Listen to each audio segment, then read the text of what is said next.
Hello students, welcome to my YouTube channel engineer से stop. और आज के वीडियो में हम लोग 8085 माइक्रो प्रोसेसर के MCQs को कंटिन्यू करेंगे। ठीक है, तो चलिए स्टार्ट करते हैं। सबसे पहला क्वेश्चन और सबसे basic question, 8085 micro processor, one second, 8085 microprocessor is an 8-bit microprocessor designed by 8085 microprocessor को किसके द्वारा डिज़ाइन किया गया है?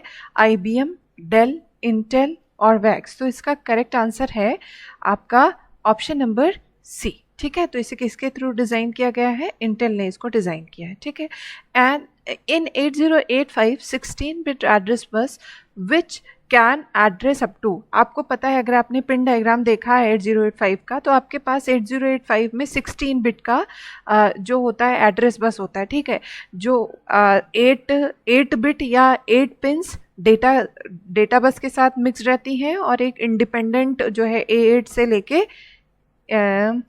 A15 तक ये आपकी अलग रहती है, और A0 टू A7 ये आपकी डेटा बस D0 टू लेके D7 यहाँ तक ये दोनों आपस में मर्ज रहती है, तो मल्टीप्लेक्स्ड भी कहते हैं इसको। ठीक है, तो आपके पास 16 बिट का एड्रेस बस होता है। तो कभी कभी ये भी पूछा जा सकता है कि आपका जो 8085 है उसमें एड्रेस के लिए कितनी पिन्स हैं या डेटा बस के लिए कितनी पिन्स अवेलेबल हैं, कितने बिट का एड्रेस बस या डेटा बस होता है। तो इसके लिए भी प्रिपेयर रहिएगा।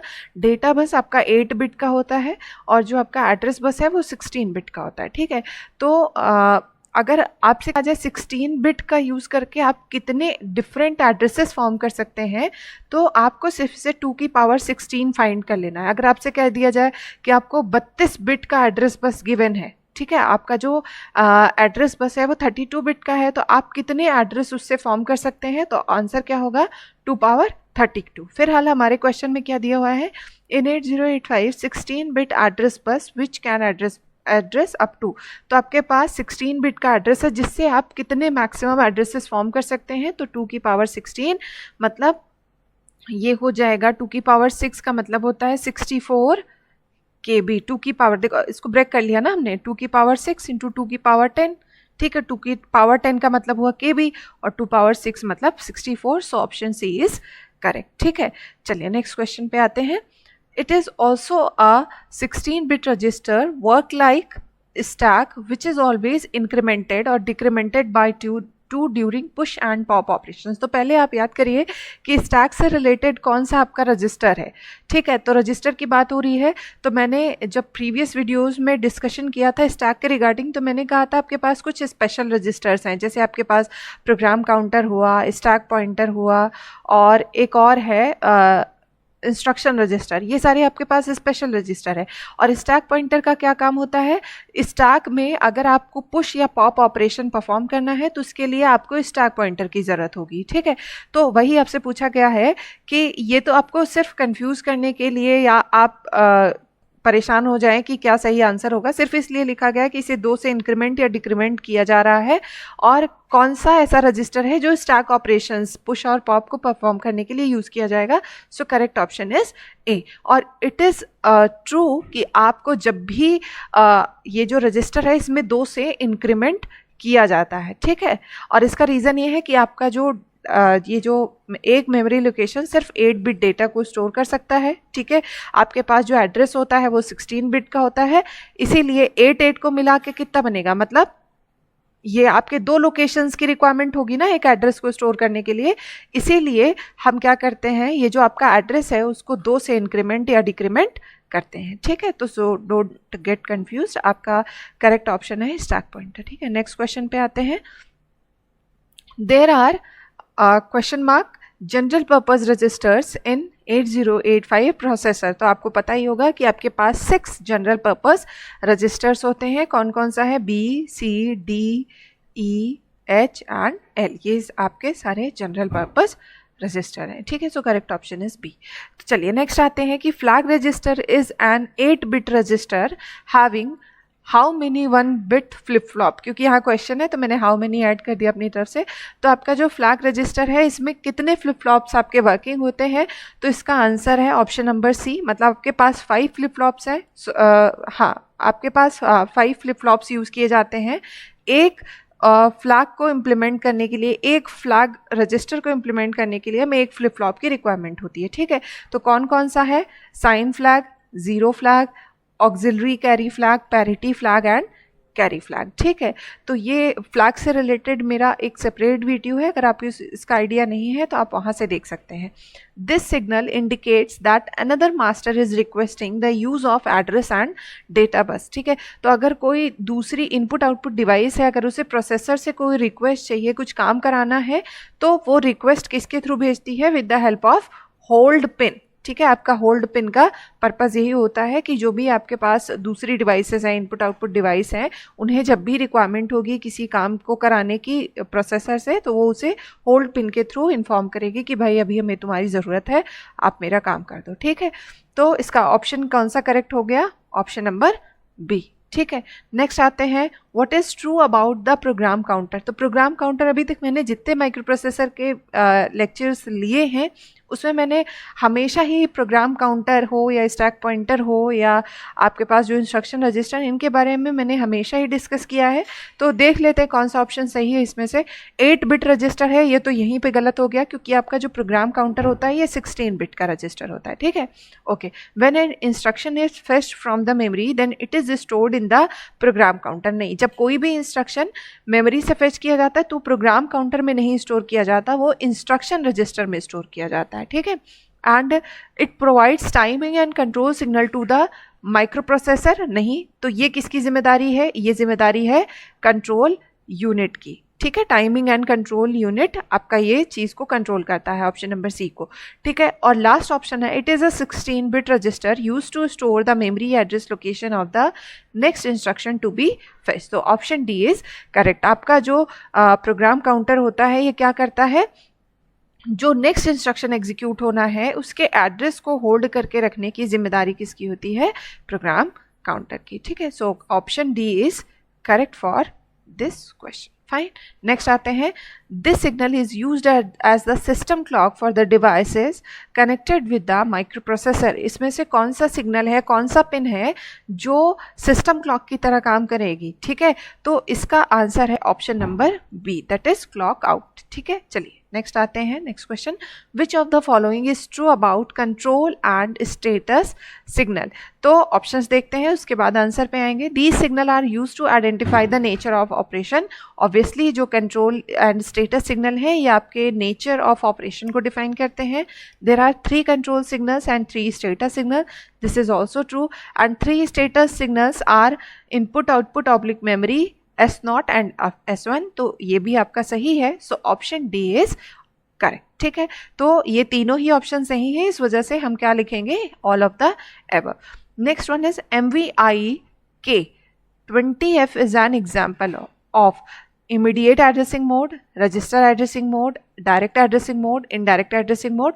तो देखो इसमें आप 2 तरह के क्वेश्चंस आपको इसमें मिल सकते हैं। कौन कौन सा? एक तो ये कि ये किस तरह का इंस्ट्रक्शन है, मतलब इसका इंस्ट्रक्शन का टाइप क्या है, ये अर्थमेटिक इंस्ट्रक्शन है या डेटा ट्रांसफ़र इंस्ट्रक्शन है या कंट्रोल इंस्ट्रक्शन है, किस तरह का इंस्ट्रक्शन है। तो सबसे पहला कि ये क्या है, एक डेटा ट्रांसफ़र इंस्ट्रक्शन है, ठीक है, मतलब जिसको आप डेटा को मूवमेंट के लिए यूज़ कर रहे हैं, ठीक है। अब जिस भी इंस्ट्रक्शन में मैंने आपको जब इंस्ट्रक्शंस के बारे में समझाया था तो मैंने बताया था अगर किसी इंस्ट्रक्शन के साथ MVI लग जाता है, I means immediate, I means immediate ही होता है, तो अगर किसी इंस्ट्रक्शन के साथ I लग जाता है तो वो अपने आप कौन सा एड्रेसिंग मोड बन जाता है? Immediate addressing mode. तो क्वेश्चन में ही आंसर आपका छुपा हुआ है, तो इस क्वेश्चन के लिए करेक्ट आंसर क्या है? Option number A, it is immediate addressing mode, ठीक है।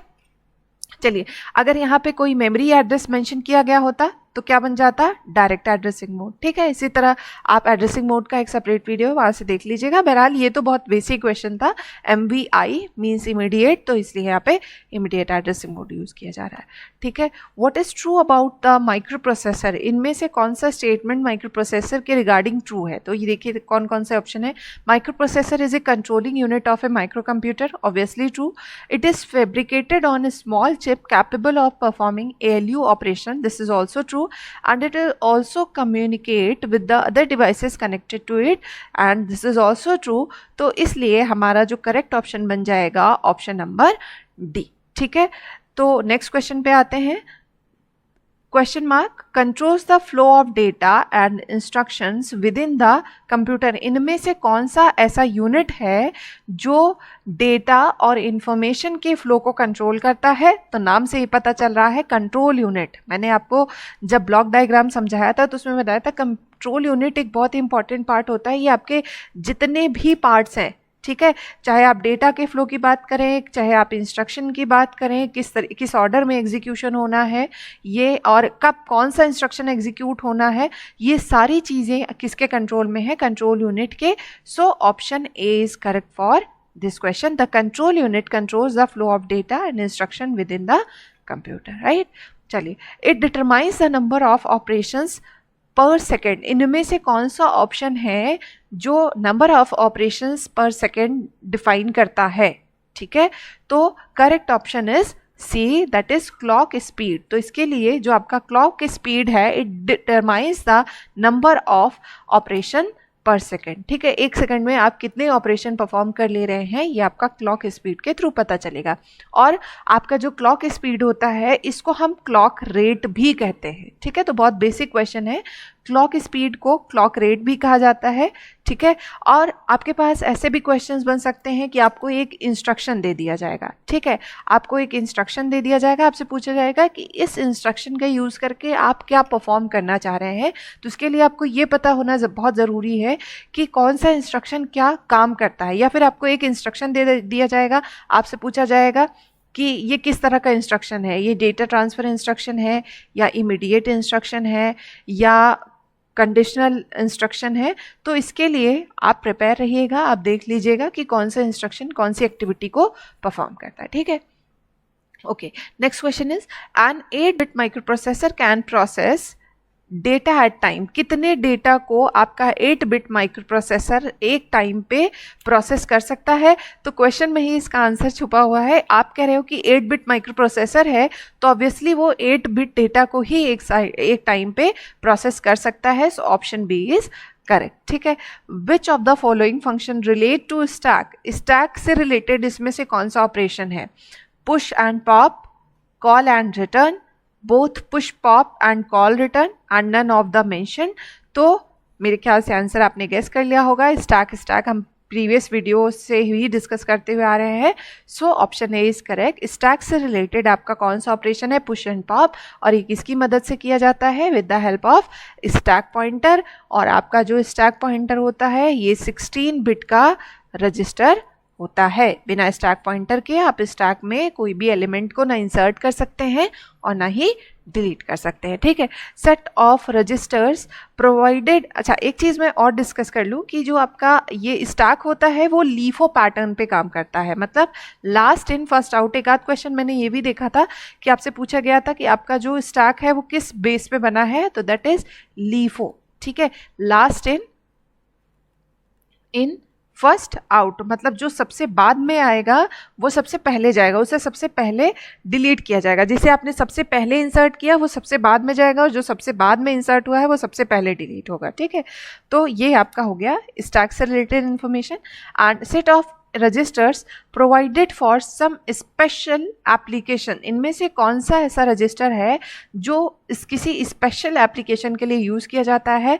एक्यूमुलेटर है, मेमोरी स्पेस, तो ये तो कोई रजिस्टर है नहीं। All of the above, none of the above, तो ऑब्वियसली आपका जो ऑप्शन होगा that is your accumulator. Accumulator आपका एक स्पेशल रजिस्टर आप कह सकते हैं that is used for special application. One of the following addressing mode is not possible in 8085। तो इनमें आपके पास कई सारे एड्रेसिंग मोड ऑप्शन में दिए गए हैं और आपसे पूछा गया है कि कौन सा वाला एड्रेसिंग मोड है जो 8085 सपोर्ट नहीं करता है। तो that is your index addressing mode. Index addressing mode यहाँ पे नहीं सपोर्ट करता है, बाकी डायरेक्ट एड्रेसिंग मोड, इनडायरेक्ट और indirect register address, immediate addressing mode, ये सारी चीज़ें आपका 8085 सपोर्ट करता है। ठीक है, नेक्स्ट आते हैं counter and time delays can be designed using. Counter और जो टाइम डिले है इसको आप किस चीज़ से बना सकते हैं? इंस्ट्रक्शन की हेल्प से डिज़ाइन कर सकते हैं, CPI के मतलब हेल्प से डिज़ाइन कर सकते हैं, सॉफ्टवेयर की हेल्प से, all of the above. So option A is correct, fine. तो आप सॉफ्टवेयर की हेल्प से आप काउंटर्स को भी डिज़ाइन कर सकते हैं, टाइम डिलेज को भी डिज़ाइन कर सकते हैं, फाइन। ओके, चलिए आगे आते हैं अब हम लोग। Next question, the single IC which consist of ALU, control section and register section is called. एक सिंगल आईसी जिसपे आपका एएलयू भी है, कंट्रोल सेक्शन भी है एंड रजिस्टर सेक्शन भी है, उसे आप क्या कहते हैं? उसे आप कहते हैं माइक्रो प्रोसेसर। ये बहुत बेसिक क्वेश्चन था, इसको मैंने इसीलिए ऐड किया कि हो सकता है जब आप क्वेश्चन को देखें तो कंफ्यूज हो जाएं कि माइक्रो कंट्रोलर होगा या माइक्रो प्रोसेसर होगा या रजिस्टर होगा, कंप्यूटर होगा।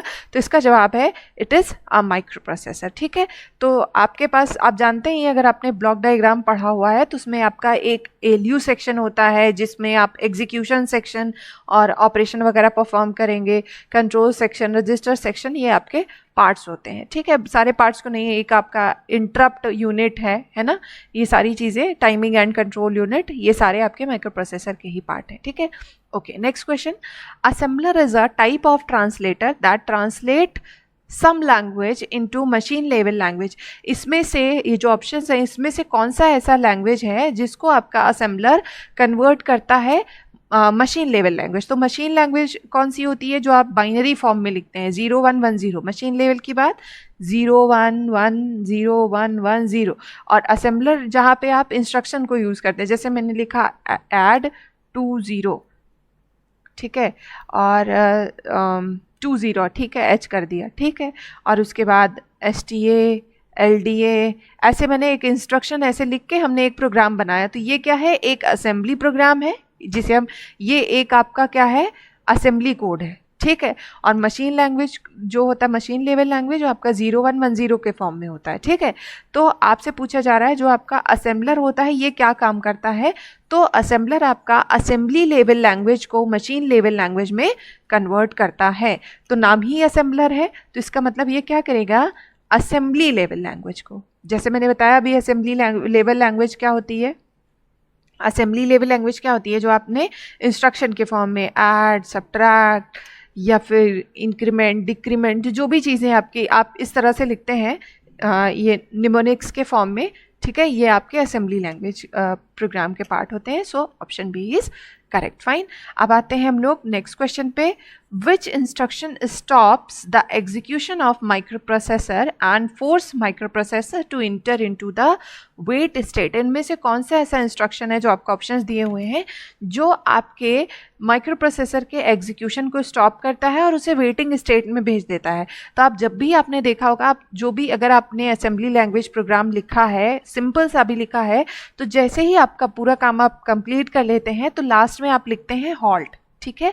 तो हॉल्ट क्या करता है? आपके जो एग्जीक्यूशन चलता रहता है उसको वो स्टॉप कर देता है। सो halt instruction is required to stop the execution of the microprocessor, ठीक है। तो नेक्स्ट क्वेश्चन पे आते हैं, next and last question, consider the following registers, accumulator and flag register, B and C register, D and E register, H and L register. Which of these 8-bit register of 8085 microprocessor can be paired together to make a 16-bit register? इनमें से कौन कौन से register हैं जिनको आप pair बना के 16 बिट के रजिस्टर के फॉर्म में यूज़ कर सकते हैं 16 बिट डेटा को स्टोर करने के लिए? तो बी और सी का हम पेयर बनाते हैं, डी और ई का पेयर बनाते हैं, एच और एल का बनाते हैं। तो हमारे पास जहाँ पे आपको 2, 3 एंड 4 एक साथ मिलेंगे वही ऑप्शन आपका करेक्ट होगा। So option B is correct. B और सी से आप बी सी रजिस्टर पेयर बनाते हैं, डी रजिस्टर पेयर बनाते हैं और एच एल रजिस्टर पेयर बनाते हैं, ठीक है। तो ये हुआ आपका ऑप्शन नंबर बी करेक्ट। और अगर आपको यहाँ तक कोई डाउट आया हो, आपको कुछ ना समझ में आया हो, तो आप कमेंट करके पूछ सकते हैं, या फिर आप इंजीनियर से स्टॉप नाम से ही मेरा टेलीग्राम चैनल है, अगर आपको पीडीएफ या नोट्स वगैरह चाहिए तो आप उसके लिए भी मेरा चैनल ज्वाइन कर सकते हैं।